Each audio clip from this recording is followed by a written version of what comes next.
Welcome to Electorama Weekly. Last week, we discussed Taylor Egan Fisher's take on the top three proposal from Better Choices for Democracy. This week, we'll be joined by Better Choices Executive Director, Carah Ong Whaley, to hear the organization's case for top three. Top three starts with an all-candidate primary in which voters choose one candidate and the top three advance. In the general election, voters make a choice in each head-to-head matchup, and the candidate that wins, who defeats the most opponents, wins. I'm Rob Lanfear, founder of the Election Methods mailing list, co-founder of ElectoramaWeekly.org, and a board member for the Equal Vote Coalition. Though I'm not speaking in any official capacity today, I'm joined by Taylor Egan Fisher and Carlo Stefano. Hello, I'm Taylor Egan Fisher. I'm a mathematician and blogger. You can find my stuff at eigentaylor.github.io. I'm a big fan of approval voting, and I'm really excited to talk more about this system. I really like it. All right. Hello, I'm Carlo Stefano. I'm a student at Sam Houston State University. Right now, you'll just find me on YouTube under Carlo Stefano, and that's me. I love all different types of voting methods. And Carah, welcome to Electorama Weekly. Can you briefly introduce yourself and tell us what brought you to this work? Hello, thank you so very much, Rob, Carlo, and Taylor for letting me join you and talk a little bit more about how we can improve our election system and hopefully our politics and strengthen our democracy. I really appreciate the opportunity and appreciate the work that you are doing. So my background, I have been straddling the world of both academia and nonprofits for a couple of decades now, sadly. But I'm incredibly passionate about civic education and civic engagement for a just and inclusive democracy. And I love teaching and I love working with students because they give me so much hope. And it's so wonderful to be in a classroom and, coming up with ideas and testing those ideas and seeing how we can bring evidence to bear. And then I love working in the nonprofit space because, it's just really a meaningful way to make real change in the world. So how I came to sort of structural electoral reform is a bit windy, but in brief, elections is one of the most important ways that we solve our conflicts in a democracy. It's one of the most important ways that we have to attempt to hold our leaders accountable. I'm going to say attempt under our current system. Under more ideal election rules, we would be able to hold our elected leaders more accountable. And so I'm sure we can talk about that. And it's really one of the main mechanisms that we have as individuals and as groups, as communities, to really have direct interaction with our representative form of government. And so it ought to be the way in which all of our voices are heard, in which we are represented, in which we have an equal say, and in which we can hold our leaders accountable. One question I want to ask is, many of us in the electoral reform space went through an RCV phase, as we sometimes call it. We struggle to figure out what the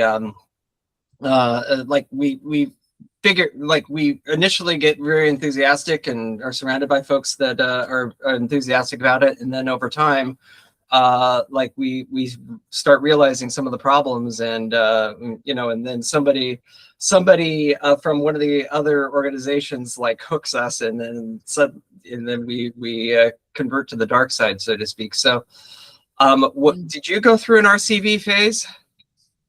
Yes, absolutely. I think most people have. It is the most prominent election system reform that people have heard of in the United States. And it's funny because it's a misnomer because it's really what we have in the United States is instant runoff voting. There's actually many different systems that can use a ranked ballot. So from here on out, I'm going to distinguish it as an instant runoff phase. Fair enough. And Yeah. I think you're pointing to, Rob, you're pointing to sort of another structural problem, which is a problem in our education system that we really need more work to be done on mathematics and democracy. And so Taylor, that's your that's your assignment, I suppose. But I work with mathematicians primarily. I'm a political scientist by training, but I work with mathematicians, and not everyone has a chance to really engage with the mathematics of democracy or to engage with voting methods, theory, and practice. I'm actually teaching a course right now on election reform, where we are actually going through all the systems and we're talking about the axioms and the principles and then relating it to democracy. And it is so cool to have this opportunity. And I mean, I will tell you that students came in, and after the first day, literally the first day of class, said presentation or IRB was the best method. I hadn't even said anything about top three yet. Nothing about top three. We had only examined these individual two systems, right? And they had assigned readings to go with it. And they were like pro. It was from the American Academy of Sciences. I'll share my syllabus. I'm very happy to share my syllabus. Wonderful. And the students literally walked out saying to me directly, I came in as a proponent of instant runoff voting, and I'm walking out saying I can't be. And that's because it's like we adopt the thing we're familiar with or that we've heard of and the product we've been sold, right? And so at James Madison University, our student leaders adopted ranked choice voting, instant runoff for student elections, I think around 2018, 2019. And I was Associate Director of Civic Engagement at the time. And so, we did a primer, we did a brief about what ranked choice voting was and how it might be fair. Did a podcast episode with Deb Otis from Fair Vote, talking about the work that was, the groundwork that was being laid. And then, some of our materials that were used at JMU ended up being adopted by lawyers in Virginia Beach, where there was a civil suit, and in which they had to consider better ways to to elect leaders, and sort of cited some of the materials we had done. So it was only, I would say it has only been in the last 3 years, where I had an opportunity to sit and learn and really sit and think about, okay, what are the axioms behind these voting systems? What are the implications of that for fairness, for representation, and accountability? Those are the three sort of things that I really, really care about and think ought to be the center of any sort of election system reform. And then also, I think, and part of that was triggered just really triggered by the partisan backlash I was seeing towards instant runoff voting, right? Like, why is this getting so much partisan backlash? And that's more, I think, what triggered my curiosity, and, came to meet Wes Holliday, Eric Packett, Mark Strama, Robbie Robinette, and Nick Tiedemann, who had formed this new organization, and really thought, okay, this is something I can get behind. That's really fascinating that you're teaching a class on voting systems. That sounds like I would love to do that. I kind of worry that, well, okay, so if I was doing that, I feel like I wouldn't be able to help myself in maybe being a little kind of front loading, maybe approval voting or something. But I guess kind of as someone who also kind of works in education, I'm curious, how do you sort of approach maybe because you're working with a nonprofit that pushes Condorcet methods. How do you sort of separate being the educator and also being someone who, when they go home, they're doing work to actually push a specific method? That's a great question. And also, I've had a couple of guest speakers. I will tell you, it makes the course a lot of fun, to be honest. And I start off by saying, I want you to disagree with me. I want you to disagree with what you read. I want you to critique and find criticisms, because one of the most important things we need right now is critical thinkers that will approach problems seriously. And the other thing that I start with and come back to almost daily is, what are the claims being made? What is the problem that we're trying to solve? And does the system solve the problems that we say it's going to solve, right? And then let's think about it in terms of, let's just evaluate every system based on the values that we think ought to undergird how we choose our leaders and ought to undergird a democratic society, or a system of self-governance. Small d democracy. We're not really a democracy. We're a representative self-government. And so what are the values that we can sort of collectively agree on? What are the fairness principles that we can agree on? And then let's evaluate the systems that are out there, and let's see which one surfaces, right? And also let's think about, like, what are, like I said this already, but what are our goals, right? Like, one of the things that I really dislike in some of those who are very well intentioned and trying to improve the system is making claims about what a system can do.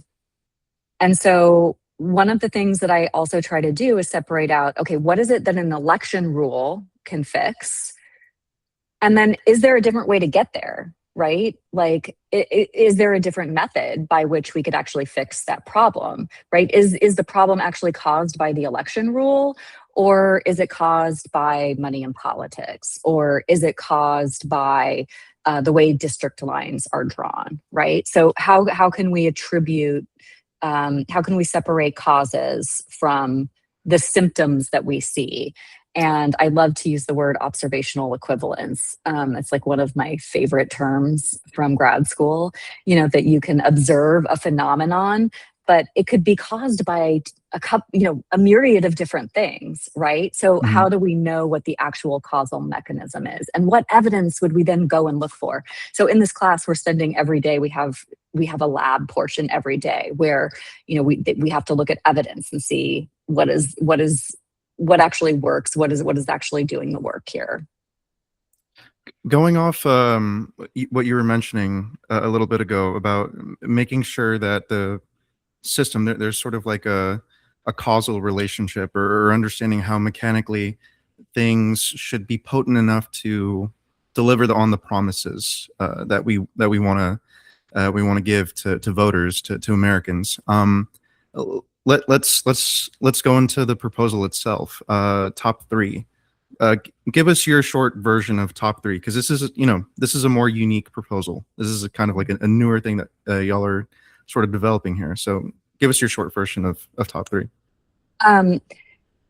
So our version is definitely newer, but really this idea has been around for 280 years. I mean, Condorcet, the Marquis de Condorcet really solved this this three case, right? In the 1700s, and Raymond Lull before him, as you all know. But what I like to say is rules matter, and the rules structure the game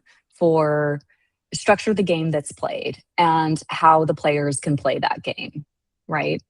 So if we look just at an election rule and what we're trying to accomplish, we're essentially trying to create a set of incentives that will induce more healthy competition, that will increase the incentives for the candidates to reach out to broader blocks of voters, more different groups of voters, and to earn their support, right? So it's not it's not just platitudes, but you actually have to get them to vote for you.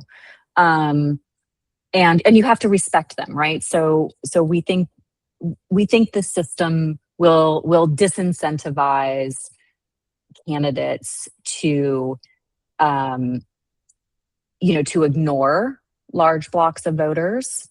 I'm a little bit more careful than some of our other proponents on the question of negative campaigning, because I don't know.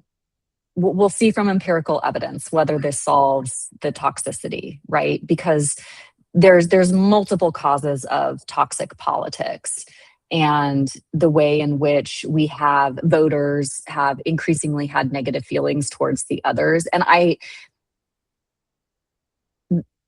think yes, in a mathematical world, in a game theoretic world where we have this perfect model where voters have perfect information and the candidates play exactly by the rules, yes, we will reduce it. But the real world is just a little bit different. It's interesting. It's interesting. No, sorry. Yeah, Finish sorry, that Carlo. No, please jump in. Okay. It's interesting that you're saying that, because I know that there's a lot of debate on that too. How far we can really change those incentives, and like honestly, like those kind of deep cultural feelings, and how much a voting system can affect that. If I'm going to transition to Robla in a sec, I do want to get the actual method down. I want to make sure that I'm getting it right. So it's a nonpartisan top 3 primary, where Yes. Voters choose one candidate, top 3 advance, into a head-to-head final 3 general election, where they literally select, like they see the matchups, like each three matchups. Yeah. Is that correct? That's correct. Am I allowed to do a screen share? Yeah, please do. So I can show you what the ballot will look like, if that's okay. Perfect. Well, a hypothetical ballot, because hypothetical ballot, because we do want election administrators also need to have a say sort of in ballot form, and they have a lot more experience in interacting with voters, right? In terms of and there might be some tweaks to the ballot design. So I don't want to say this is the final ballot design, right? But like, just to give a sense of how it might look. And also, I should say, because we don't go into this level of depth on the website, but for example, in substitute Senate Bill 395, one of the things we did add into the substitute bill was to ensure that we prescribe some ballot form, so that we ensure that there's fair rotation of how candidates appear. And so again, on principles of fairness, and I'm happy to send sort of like the official rationale if you want to see this, but based on principles of fairness, we only want a candidate to appear once in each position. We want to make sure that there's fairness in first, but anyway, we can do that with 6 different ballot forms fairly, to make sure.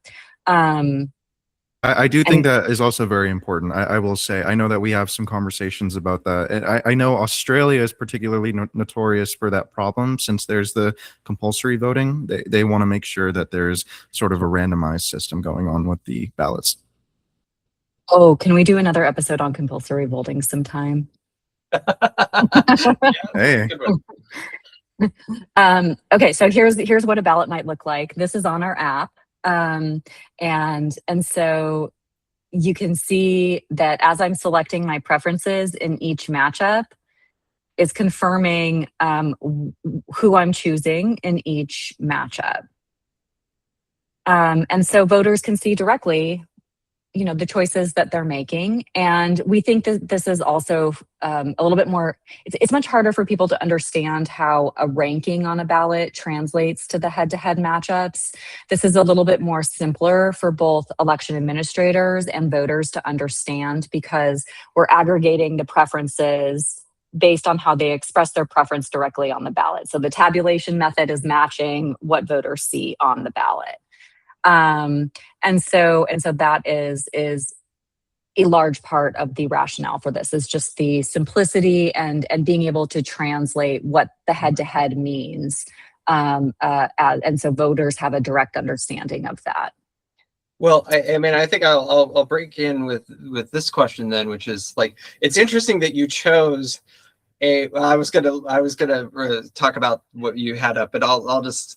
It's interesting. I can pull it back up. I just didn't want to. It's interesting you chose a transitive or an intransitive ballot. Like it was a circular preference that you actually chose. Oh, I think, which leads me because I was talking and not really paying attention. but we can talk about that too. Which then, like that is the thing, right? Like voters do have to pay a little bit of attention to not accidentally give a circular ballot, and that's one of the things that a ranked ballot unambiguously gives you is I want 1, 2, and 3, and so I'm curious is But then, have you tried to explain how those preferences? I'm sorry, what did you say? I say, have you tried to explain how the ranking translates to the head-to-head matchups? It's been a while. So how do you so you're promoting this in Ohio, like number one, how have people in Ohio been thinking about, or how has the user testing been going? And then also just other surveys. We're sort of interested in just hearing what is the political map in Ohio where this is really potentially imminent. Yeah. So one thing that is, so the folks in Ohio came to us, and Ohio was not on my bingo card for this year. I will tell you that right now. It is not the place that I thought would be the first place that was interested in this, but I'm incredibly grateful and glad that it is. It's also helpful that Ned Foley, who is the Charles Ebersold Chair of Election Law at Ohio State University, is one of the original thought leaders on a top 3 system with Eric Maskin, Nobel laureate, and Charles Munger Jr. And so it's, there is a sense of this is also a homegrown system, right? This isn't something from some national organization, being imposed upon us. So we actually have the opportunity to do the legislative route, and a lot of the reforms so far in Ohio have come through citizen initiative and have not passed. And so we're trying something different to start, and we are hoping that it works. So we have a sponsor in the Senate, and there's been a hearing in the Senate. It's passed out of the committee.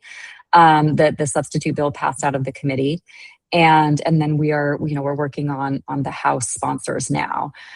We will see what happens through this year and whether or not we do end up having to go the citizen initiative route.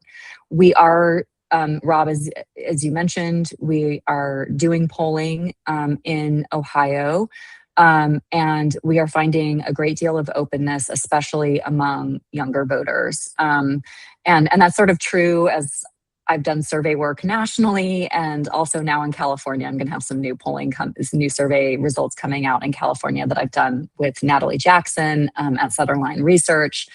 And so, it's sort of like anyone from 18 to 50 is very open and supportive. It takes a little bit more to do some explanatory work, but also we're trying, in the sort of baseline surveys that we've done so far we have not done the message. I'm not doing the typical message testing, slick comms work.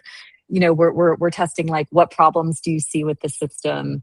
Here's how it works. This is the technical explanation. How much, what are your thoughts on it? And then starting in, and we found just just across the board in the Ohio State survey, in the California survey, and then also in our national surveys. It's what I've termed the representation and care gaps.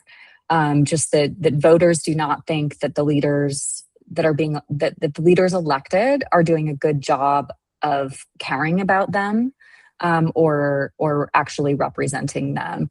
And we see large dissatisfaction with particular systems in Ohio, and the way that candidates are nominated, and the choices that voters have on the ballots in November. There is less dissatisfaction with the current system in California, the top two system, because it is an open primary. But we actually see stronger support in California. We see very strong support for a top three in California in our new survey. I'm giving you a preview because it's not published online yet. We'll have that out probably next week. But that's good for our seeing views. very That's strong good for support. our views. Yeah, you're getting the scoop. I did want to ask because so you mentioned California has like the top two primary, and so in terms of the design of the system, so in Ohio it's a choose one nonpartisan primary. I'm curious, is the decision for choose one like a specific preference of design, or is it like a practical concession, or like to work with the law, or is it kind of like pushing that to later, or so like versus maybe doing an approval open primary like they have in St. Louis? Yeah. There were Better Choices for Democracy is agnostic on the primary method. And we think that there are many better methods than a pick one. And so that is public. We think that there should just be an open qualifying election, whatever that looks like. It could take many different forms. And notice that I'm not using the word primary, but most voters understand the word primary. So we'll call it an open primary. And it's just the same is true, I think, in anywhere where this is going to be introduced at first, is that it's sort of an incremental change, right? And so like the designing the ideal system with a particular, a change to the primary and the general might just be too much politically. And our goal is, to ensure that we have legitimacy in each step of the process.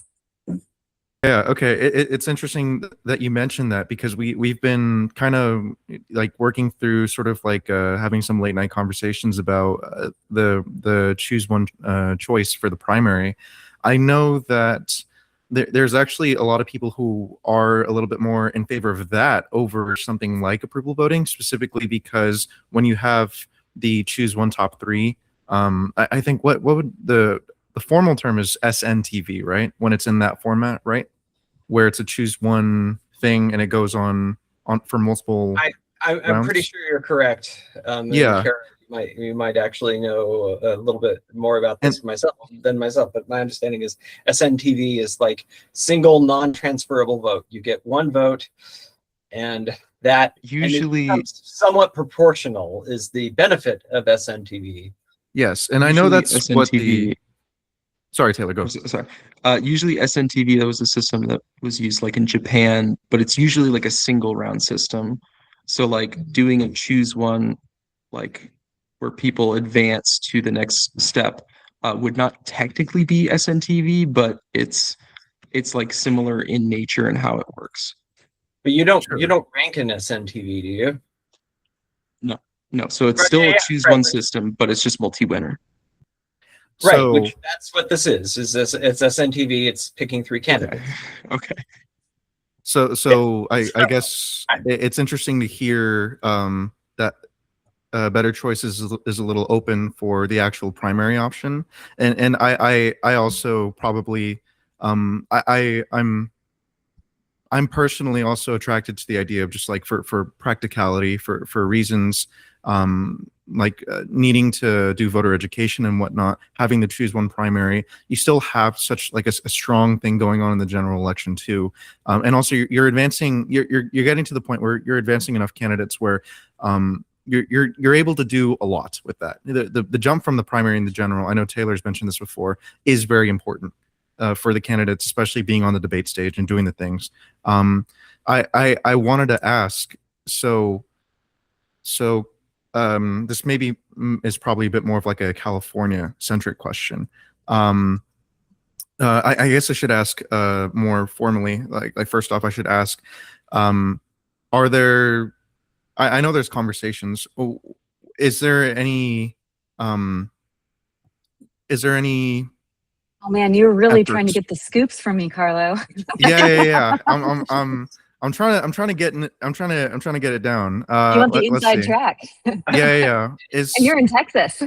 I am in No, Texas. I was going to make that comment, but Is there is Better Choices going to be planning some kind of real like serious push for top 3 in California, say for like 2027 or further down? Well, 2027, there won't be an election, so I can tell you that 2027 is out. Okay. But like are there considerations for top 3 in California right now? Like is there a hope, or at least is there a hope that there will be a serious push in the future? So we have an amazing website called top3forca.org. And we encourage your viewers to go check it out and to sign up so that they will be on the list to know firsthand. Yeah, the answer is yes. I mean, Okay, yeah, good, we are very seriously in the works in California. But there is we are very seriously considering our options in California. Sure. I personally find that exciting because I don't know how to phrase this in a way that probably wouldn't be. I'll try to phrase it as neutrally as I can. In reaction to the gubernatorial election this year, with the 61 candidates and all the vote splitting, there is a really big there's a lot of energy in California right now for electoral reform. There's some people who are saying let's go back to partisan primaries. There's obviously fair vote and ranked choice voting wanting to do their thing, instant runoff voting. And then there's even some conversation elsewhere in the voting science community talking about doing something like St. Louis with approval top 2. But I will say, or I'm curious, with all that there, for you, what is your personal motivation to say, hey, you know what? Let's go with top 3. I think that we're offering something different here. What is that thing for you? In California, yes, specifically? Yeah, sure. Well, okay, so I should preface this by saying I'm born and raised in California, from California. I currently live in Virginia, but I have still lived most of my life in California. And so I do care very deeply about the system there. And I jokingly said when I moved to Virginia that, oh, great, at least my vote will now matter. Because Virginia was a much more competitive state when I moved here. Yes. And I was very excited. That's not necessarily not always the case every election in Virginia. In Virginia, we have elections every year, multiple times a year. So it's like election fatigue. No, but in California. So I actually, it's such a good question, Carlo. And so let's talk first about the gubernatorial election to just set this up. Like, clearly there was a lot of push polling to drive those narratives, right? And a lot of polling to manipulate what was reported and what might happen and send people into a tizzy about a potential result that ended up not happening, right? And that influenced voter behavior, right? We know that Democrats were strategically voting because they were waiting for the field to dwindle. They wanted to see what would come out, and people waiting a long time to cast their ballot. So those media narratives and those polling narratives drove voter behavior, which is really problematic, right? And we don't want a system but I mean, that's a media problem, right? Like if we're going to separate out what's the election rule problem versus what's caused by something else, that's clearly a media push-pull problem, narrative problem, If and, I may, and working with consultants yeah. and the consultant industrial complex. If I may, like, just ask like a little bit of like clarification there. Are you speaking specifically of the lockout concern, where there'd be so much vote splitting that it would push two Republicans to the general? Is that kind of what we're okay? Yes. And so that sort of that driving narrative about the horse race polling, and this is going to cause, because the Democratic vote hadn't consolidated and you could see Republicans up, and polling is also, the whole polling industry just is ripe for disruption as well, right? Like it's complicated what happened. There's multiple reasons why that happened. Sure. Certainly an anomalous result like that could happen under a system, right? Under the top two system. But it was not an anomalous result, right? But if we would have had two Republicans on the ticket in a primarily Democratic state, from a representation standpoint, we would say, like, okay, clearly this is a systemic problem. This is a structural problem with the election rule. Yeah. Fortunately, that didn't happen. But what it did do is it put people on alert, and it allowed certain activists and strategists to say, here's our chance to try to go back to a closed primary. And so that is one element that's happened. I say, you know what? This is a great opportunity to say, you know what? Top two did a lot of good things in California. There were a lot of good results. We know that it increased competition, healthy competition among candidates. We know that it increased demographic representation, especially in the state legislature. More people were represented. And we know that even there's great empirical work done that even where in the general election you had a Democrat versus a Democrat, there was not roll off of voters. So voter engagement did not decline because of that competition between two Democrats. Democrats were inclined, and even Republicans were inclined to turn out to vote because there was competition in the general election, right? For sure. So those are like, top two was a valuable contribution on a number of levels. But now is a perfect time. We have this opportunity to say, let's take it to the next level, right? We know that we can improve even more to ensure better representation from top two increased representation. Let's take it to the next level. Let's offer that third choice and make sure that independents still have a say, that Republicans have a say, that the third party voters have a say. And we believe that this is the way to do it in a way that will ensure, I think one of the benefits I didn't get to is the fact that this system, because it uses the head-to-head matchups, there's no elimination rounds. It creates a fair playing field for the candidates to compete, and it ensures that every preference a voter gives matters, right? And so instant runoff voting, if they end up doing a ballot initiative in 2028, which I know they're considering, they're proposing a system that is not going to treat voters equally.